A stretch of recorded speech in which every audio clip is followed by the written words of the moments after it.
Hello guys, welcome back to my channel. तो आज के इस वीडियो में हम देखने वाले हैं जीपैट नाइपर फार्मासिस्ट और अदर फार्मा कॉम्पिटिटिव एग्ज़ाम के लिए एमसीक्यूज़, जो कि बहुत ज़्यादा इम्पोर्टेंट है। तो एमसीक्यू का टॉपिक है कैप्सूल। तो आपको पता है टैबलेट, कैप्सूल्स, इमल्शन, सस्पेंशन, ये सारी चीज़ें कितने इम्पॉर्टेंट है और उसमें से हर साल क्वेश्चन पूछे जाते हैं। तो without skip my video last तक ज़रूर देखना और लास्ट में एक गोल्डन क्वेश्चन होगा, उसका आप आंसर दे देना। होप आपको ये वीडियो अच्छा लगेगा। तो वीडियो को हम स्टार्ट करते हैं। तो अब हम फर्स्ट क्वेश्चन देखते हैं। केमिकली जिलेटिन इज, जो जिलेटिन कैप्सूल का कोटिंग होता है, मतलब कैप्सूल उसका जो अपर लेयर होता है उसमें यूज़ किया जाता है जिलेटिन, वो किससे बना हुआ होता है? Option is the protein, fat, carbohydrate and none of the above. तो इसका करेक्ट आंसर होगा प्रोटीन, ऑप्शन ए प्रोटीन। जो हमारा जिलेटिन होता है वो प्रोटीन से बनाया हुआ होता है। तो पहले हम इजी क्वेश्चन से स्टार्ट करेंगे, बाद में मॉडरेट और थोड़े से टफ। तो ये आपको ऐसा लगेगा ये इतना इजी क्वेश्चन है, पर जीपैट में और अदर कॉम्पिटिटिव एग्जाम में भी इजी क्वेश्चन पूछे जाते हैं और कभी कभी इजी क्वेश्चन के ही आंसर हमको नहीं आते। तो आप याद रख लेना, chemically capsule gelatin is known as the protein. Okay, next question है, smallest size of the capsule is denoted by which number. जो साइज होता है कैप्सूल का और वो स्मॉलेस्ट कौन सा होता है? तो ऑप्शन देखते हैं। First option is 0, second option is 1, third option is 2 और 5, डी ऑप्शन इज 5। तो यहाँ पर पूछा गया है स्मॉलेस्ट, तो याद रख लेना 5, आंसर इज डी। तो 5 सबसे स्मॉलेस्ट नंबर होता है कैप्सूल का। और आपको पता ही है कि largest size of the capsule होता है 0, 0, 0। तो 000 इज अ लार्जेस्ट साइज और कैप्सूल में स्मॉलेस्ट 5। तो आप गलती से ये मत लगा देना कि स्मॉल होगा तो 0, 0, 0, नहीं, अपोजिट है। जो नंबर ज़्यादा है वही स्मॉल है, ठीक है। 5 नंबर तो बड़ा है पर वो स्मॉलेस्ट साइज है, याद रख लेना। Next question is, which of the following plasticizers are preferred in capsule manufacturing? तो कैप्सूल मैन्युफैक्चरिंग करते टाइम कौन से प्लास्टिसाइजर मोस्टली प्रेफर किए जाते हैं? तो option 1 is sorbitol, option second povidone, option third polyethylene glycol और ऑप्शन 4 इज HPMC। ओके, तो इसका करेक्ट आंसर क्या होगा? तो इसका करेक्ट आंसर है sorbitol. Okay, option A sorbitol is the right answer for this question. Sorbitol is used the plasticizer in the capsule manufacturing process. तो ये क्वेश्चन पूछे गए हुए हैं, ये कभी ना कभी तो जीपैट और अदर एग्जाम में पूछे गए क्वेश्चन है और बहुत ज़्यादा इम्पोर्टेंट है। जिसने भी स्टडी कर लिया होगा उनको ये क्वेश्चंस इजी लग रहे होंगे, पर ये इजी क्वेश्चंस नहीं है। आपका स्टडी हो गया इसलिए आपको इजी लग रहा है, पर ये बहुत ज़्यादा इम्पोर्टेंट क्वेश्चन है। अब नेक्स्ट क्वेश्चन है, gelatin with high Bloom strength is used in the manufacturing of. कौन सा जिलेटिन में हाई ब्लूम स्ट्रेंथ का यूज़ किया जाता है मैन्युफैक्चरिंग ऑफ द कैप्सूल? तो आप याद रख लेना, ऑप्शन है soft gelatin capsule, second is the hard gelatin capsule और नन ऑफ दिस। तो option is the A, soft gelatin capsule में हाई ब्लूम स्ट्रेंथ यूज़ किया जाता है। दोनों में भी नहीं किया जाता, सॉफ्ट जिलेटिन में ही यूज़ किया जाता है। तो अब नेक्स्ट क्वेश्चन है, विच treatment is used for the solubility of gelatin. कौन सा ट्रीटमेंट यूज़ किया जाता है जिलेटिन के सोल्युबिलिटी के वजह से? तो option is the heat, water, formalin and alcohol. तो इसका करेक्ट आंसर क्या होगा? तो correct answer is the B, formalin. Formalin is use as a treatment in solubility of gelatin. Okay, which of the following is hydrophobic binder. तो इसमें से कौन सा हाइड्रोफोबिक बाइंडर है?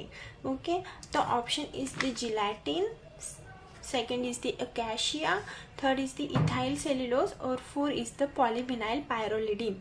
तो correct option is C. C is a ethyl cellulose and ethyl cellulose is a hydrophobic binder. 7th question है dissolution test apparatus number 1 पर IP. जो डिसोल्यूशन टेस्ट एपरेटस यूज करते हैं, पैडल, बास्केट और ये सारे, तो उसमें से नंबर 1 IP के लिए कौन सा यूज किया जाता है? तो करेक्ट आंसर हम पहले ऑप्शन देखते हैं, paddle, basket, rotating basket and rotating cylinder. तो इसका करेक्ट आंसर है A, paddle. Okay, paddle is the dissolution test apparatus number 1.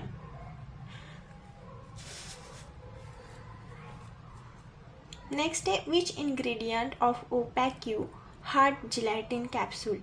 तो कैप्सूल बनाते समय जो ओपेक्यू हार्ड जिलेटिन कैप्सूल में यूज़ किया जाता है उसका कौन सा इंग्रेडिएंट होता है, वो किस चीज़ से बनाया गया होता है? तो option is the glycerine, polyhydric alcohol, titanium dioxide and sorbitol. तो करेक्ट आंसर आप सभी को पता है, titanium dioxide is use as a opaque hard gelatin capsules. Okay, तो answer is the B. Quality control test for the capsules are option 1 permeability test, option 2 weight variation test, option 3 potency and impurity content and option D all of the above.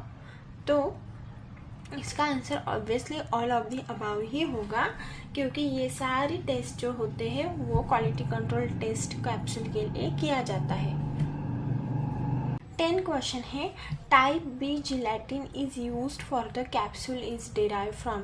जो type B gelatin है, मतलब आप सभी को पता है capsule के 2 types है, टाइप 1, टाइप 2. तो उसमें जो टाइप बी जिलेटिन है, इसमें कौन से चीज़ से बनाया गया होता है? तो option is the 1 bones, B pork skin, C both A and B options and D none of this. तो करेक्ट आंसर होगा ऑप्शन ए बोन्स. मतलब टाइप बी जिलेटिन जो बनाया हुआ होता है कैप्सूल के लिए वो डेरिव होता है किससे? बोन्स से.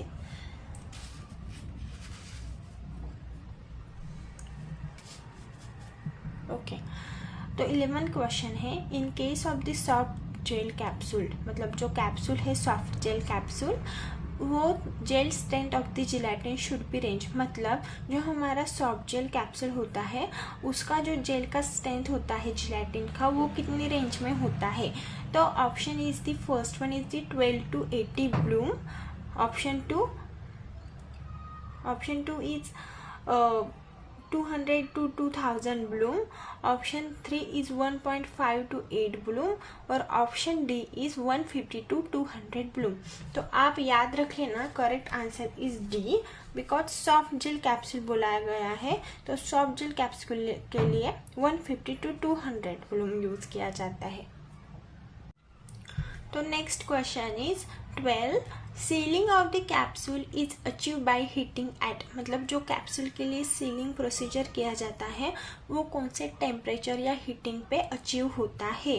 तो option is 20 degree Celsius, second option is 100 degree Celsius, third option is 37 to 40 degree Celsius और D option is 70 degree Celsius.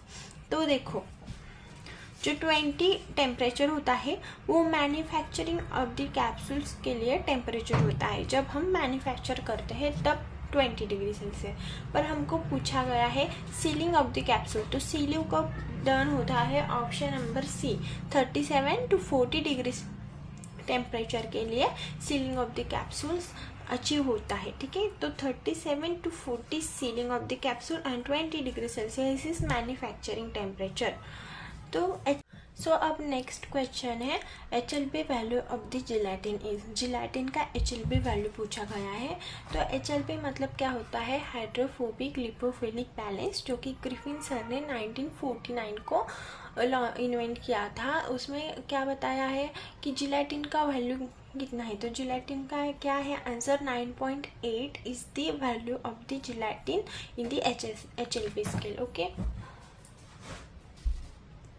Next है which of the largest size of the capsule. आपको पहले ही बताया है स्मॉलेस्ट साइज इज 5 और largest size is B000। तो option is B. 15 number question, green bones are used for the preparation of the gelatin of this type.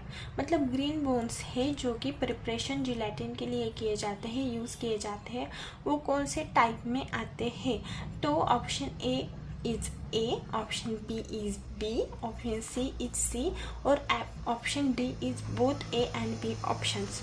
तो green bones highlight करना है, पहले क्वेश्चन को पढ़ लेना, उसमें से इम्पॉर्टेंट क्या वर्ड है वो देख लेना। ग्रीन बोन्स पूछा गया है तो option is B, because type B में ही ग्रीन बोन्स का यूज किया जाता है। ओके, अब नेक्स्ट है rotosort is a machine use for the sort out. तो देखो रोटोसॉर्ट कौन मशीन है, वो सॉर्ट आउट क्या करता है। Coated tablet option first, option second seal ampoules, option third seal containers, option D field capsule. तो आपको पता है हम कैप्सूल का ही MCQ दिख रहे हैं और इधर टैबलेट एम्प्यूल्स कंटेनर्स पूछे हैं, पर हम कैप्सूल देख रहे हैं तो obviously field capsule, D is the correct answer. But exam में ऐसा क्वेश्चन आए रोटोसॉर्ट तो आपको सॉर्ट नाम से भी पता चल जाएगा कि हम सॉर्ट कर रहे हैं, फील कर रहे हैं। ओके, और किसका फील कर रहे हैं, कैप्सूल का। तो rotosort is a machine use for the sort out the feel capsule. तो question number 17, gelatin use for a soft gel manufacturing should not contain more than which ppm of ion. मतलब जो हम gelatin use करते हैं soft gel manufacturing में, तो उसका जो कंटेंट है वो आयन का कितने ppm से ऊपर नहीं होना चाहिए। तो option is the 15 ppm of ion. तो ये क्वेश्चन बहुत ही ज़्यादा बार पूछा गया है, तो आप अच्छे से याद रखना। सॉफ्ट जेल मैन्युफैक्चरिंग में आयन का ppm जो होता है it should not be contain more than 15%। Okay, question number 18, in capsule rotofil used for the filling of powder, liquid, pellets and corrosive liquid.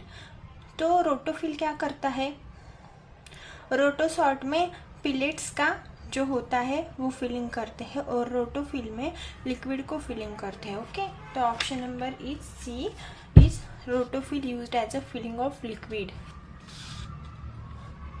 Next option is the viscosity of a gelatin can range from. मतलब जो gelatin का viscosity होता है उसका range क्या होता है। तो option number is 25 to 45 millipoise, option number is B 30 to 50 millipoise, option number C 30 to 50 poise और option number D 25 to 45 poise। मतलब देखो आप इतना तो पता है 25 to 45 ये आंसर है, पर पॉइज में है या मिली पॉइज में है। तो ऑप्शन इज मिली पॉइज। मतलब जिलेटिन का विस्कोसिटी मिली पॉइज में होता है और जिलेटिन का हमने क्या देखा था HLB value is 9.2 something like that होता है। तो इसका correct option is A 25 to 45 millipoise. Next question is question number 20, disintegration time for the hard gelatin capsule। तो disintegration time hard gelatin capsule का कितना होता है। Option number A 30 minutes, option number B 1 hour, option number C 5 hour and option number D is none of the above. तो correct option क्या होगा, obviously 30 minute, option number A. 30 minute क्या होता है, हार्ड जिलेटिन कैप्सूल का होता है और सॉफ्ट जिलेटिन कैप्सूल का होता है 60 मिनट, इट मीन्स 1 hour। तो होप आपको ये क्वेश्चंस अच्छे लगे हो और क्वेश्चंस अदर रिलेटेड टॉपिक के आपको चाहिए होंगे तो कमेंट बॉक्स में बता देना। Thank you for watching.